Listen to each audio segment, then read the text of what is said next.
Você sente que nunca é o suficiente? Que não importa o que você faça, nunca é o bastante? Que existe em você uma cobrança interna constante? Que não te deixa descansar nem quando tá tudo bem? Essa sensação não é um cansaço físico comum. Ela costuma ser um estado de alerta sistêmico que começou muito antes do que você imagina. Essa semana eu fiz aqui algumas enquetes no nosso canal e o que mais as pessoas apontaram como incômodo nesse momento é a sensação de autocobrança. Isso me chamou bastante atenção. E eu vejo exatamente essa mesma queixa no consultório. Da onde vem, será, essa autocobrança constante que faz com que a gente sinta um mal-estar constante e inclusive influencia muito na nossa autoestima? Você acaba se sentindo que tá todo mundo fazendo tudo certo, tá todo mundo desempenhando alguma coisa muito boa, menos você. É como um serviço que não termina nunca. Então nesse vídeo a gente vai falar um pouco sobre isso. Eu quero começar apontando para dois problemas que eu vejo muito comum e que tem relação com essa sensação de não ser suficiente. O primeiro deles tem a ver muito com a nossa época atual, nossa época moderna, contemporânea. Hoje em dia, com a facilidade das mídias sociais, quer dizer, todo mundo tem um celular na mão e com isso a gente consegue trabalhar o tempo todo. Isso é uma coisa que interfere muito nessa sensação de nunca terminar o teu trabalho. Então, de alguma forma, você sempre leva o seu trabalho para casa. Ou seja, você consegue responder um e-mail, você consegue ter acesso a questões do seu trabalho o tempo todo. Esse é um motivo grande para que a sua mente nunca desligue, aquele tempo do trabalho nunca cesse. Uma outra questão é especial para as mulheres. As mulheres normalmente são aquelas que se encarregam dos trabalhos domésticos, do cuidado com os outros, com a família, com os filhos, com os pais, muitas vezes até com o sogro ou com a sogra. Então, o cuidado com as relações de saúde e com as relações humanas, ele muitas vezes fica delegado somente para as mulheres. Como se só as mulheres fizessem parte dessa sociedade humana. E muitas vezes os homens ficam num lugar à parte. Então, é mais ou menos assim, a gente vai fazer uma confraternização em família. Para essa confraternização acontecer, precisa acontecer muito trabalho antes. Então, se a gente vai se reunir e vai ter lá a comida, a decoração, quem a gente vai convidar. Tô falando pode ser um almoço em família. Muitas vezes quem cuida de tudo isso são as mulheres. Além dos cuidados com saúde, como a gente diz, para observar que não tá bem, para ir atrás de marcar a consulta, para ir nessa consulta, para saber o que falar nessa consulta, para ir depois, se precisa de medicamento, se precisa de exame, ou o que é que precisa se implicar nessa melhora da saúde, muitas vezes só fica delegado às mulheres.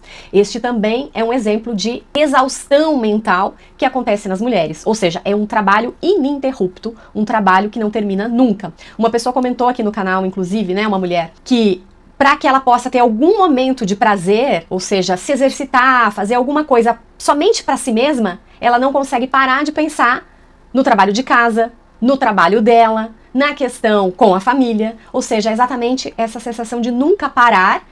E como é delegado somente para ela, nunca é suficiente, porque realmente é muito trabalho para uma pessoa só. Agora, além dessas questões contemporâneas que requerem o nosso olhar e a nossa atenção para que a gente possa realmente modificar e viver de uma forma melhor, nós também temos as raízes lá na infância dessa sensação de não ser suficiente. Então vou citar aqui, por exemplo, relatos que eu vejo muito no consultório, por exemplo, de questões que aconteceram na infância e que quando a gente começa a associar, isso faz uma ponte, por exemplo, com esse mal-estar de hoje em dia, essa ansiedade crônica e essa sensação de que nunca tá bom. Então são questões relacionadas ao apagamento da subjetividade lá na infância. Ou seja, lá na infância, dependendo as vivências que a gente teve, como era essa rotina, o que a gente mais percebe é que existiram fatos, existiram histórias em que você entendeu que ser você mesma era perigoso. Ou seja, era perigoso pro teu clã. Era muitas vezes uma forma de denunciar algo dentro da família e que a família não estava disposta a olhar, a se melhorar, por exemplo. Então, naturalmente, vão acontecendo violências, microviolências ou violências maiores mesmo, onde nós vamos informando para essa criança que ela vai ser bem-vinda nessa família se ela for de uma determinada forma, se ela agir de uma determinada maneira, se ela se comportar do jeito que a gente quer. Isso não é só feito na família, isso é feito na escola, isso é feito na igreja, muitas vezes isso é feito em todos os ambientes em que você passou.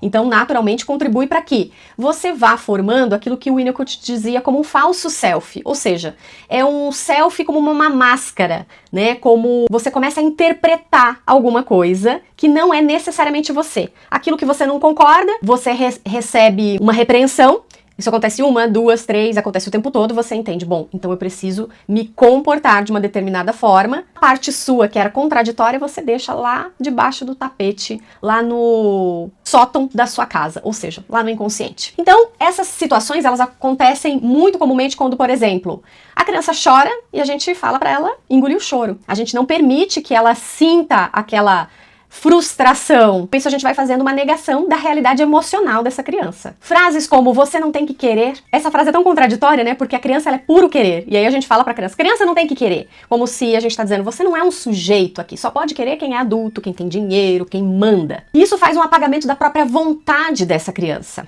E a gente também é muito comum perceber situações de comparação. Então eu digo, olha como seu irmão se comporta bem. Olha como seu primo tirou nota 10. E eu vou tirando tudo aquilo que é peculiar daquela criança, tudo aquilo que é dentro do desenvolvimento, do ritmo daquele ser humano e vou querendo moldá-lo nas minhas próprias expectativas, as minhas, pai, a minha mãe, a minha expectativa do adulto. Com isso, a criança entende que para ser amada e segura, ela precisa ser aquilo que o outro espera dela e não aquilo que ela realmente é. A criança realmente não sequer acessa mais aquilo que ela realmente quer e deseja. Ela apaga os seus desejos e ela vai sendo essa construção dessa máscara social, que começou lá na infância, começou lá dentro da sua casa de origem. Com isso, a gente cria uma fantasia muito comum, que é a fantasia da perfeição, que nada mais é do que a ilusão que existe uma forma perfeita de existir e de ser, e que se a gente atingir essa perfeição, ninguém vai nos criticar. Ninguém vai nos abandonar e ninguém vai nos machucar. Essa fantasia, muitas vezes, ela não é consciente, ela é inconsciente. Você não percebe que tem essa fantasia, a não ser quando você começa,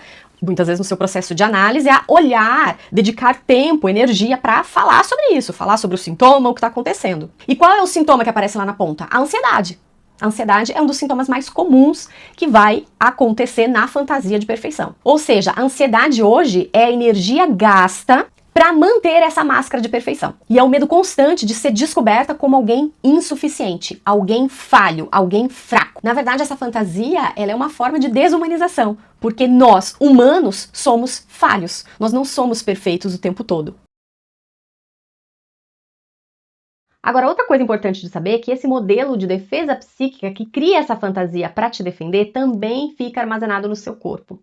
Principalmente, um ponto muito comum da gente ver bloqueio nas pessoas é um bloqueio na região do diafragma, que bloqueia a sua respiração, porque quando você bloqueia a sua respiração, é a forma que você tem de bloquear o seu sentir. Então, na verdade, quando você engole, trava a sua vontade, prende, segura a sua voz, justamente para se defender, para não ser repreendido, você trava o seu diafragma. Essa área do pescoço e também a área do diafragma são áreas que ficam com bloqueios físicos e energéticos. Ou seja, o seu corpo fica congelado nessa postura de defesa da infância. E mesmo que hoje você seja uma adulta bem-sucedida, o seu sistema nervoso ainda sente aquela criança em perigo. Não é possível mudar o que aconteceu na sua história, mas é possível dar um novo sentido a ela. Quando você lê a sua história, você pode entender os mecanismos de defesa que você criou para sobreviver. Mas a adulta de hoje pode abrir mão desse mecanismo de sobrevivência para poder viver de verdade.